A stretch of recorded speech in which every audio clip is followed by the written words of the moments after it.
first at 6, a crucial day of testimony in the April Millsap murder trial. A witness took the stand and pointed a damaging finger at accused killer James VanCallis.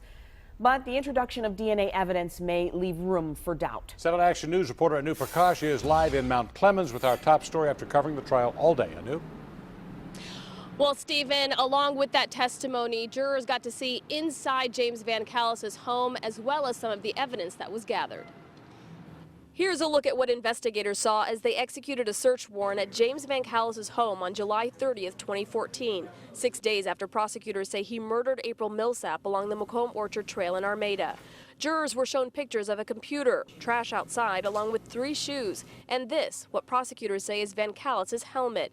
They say Millsap was stomped and beaten to death and believe VanCallis used that helmet as a weapon during the murder. They believe it was cleaned after the crime. Larissa LeMay with Michigan State Police testified about the evidence gathered, including that helmet. I noticed that the helmet was clean and shiny. Jurors also heard testimony from a DNA analyst who ran through the evidence investigators had gathered. VanCallis' DNA was not found on April's clothing or belongings, and while there was unidentified male DNA found in some cases, prosecutors say the samples weren't sufficient to make a determination on whose DNA it was. And when it came to that helmet, swab of Raider helmet, it indicated at least 2 donors are associated with the sample. Is that correct? Yes. And your finding was that James VanCallis cannot be excluded as a donor. That's correct. Yes. Can DNA or evidence of DNA be wiped or cleaned, wiped away? Yes, it can. earlier today, jurors heard from Mary Stein. She was riding bikes on the trail with her husband on the day of the murder. She says she saw April next to a guy. As she passed April, Stein says something felt off. I just knew that she seemed tense with the smile. I don't know. It just seemed unusual. When she passed the guy April was next to, Stein said hi, but says he said nothing.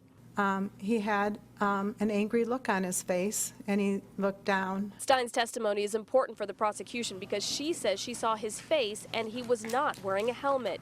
In court today, she pointed to VanCallis as the guy she saw with April Millsap. He's seated right there.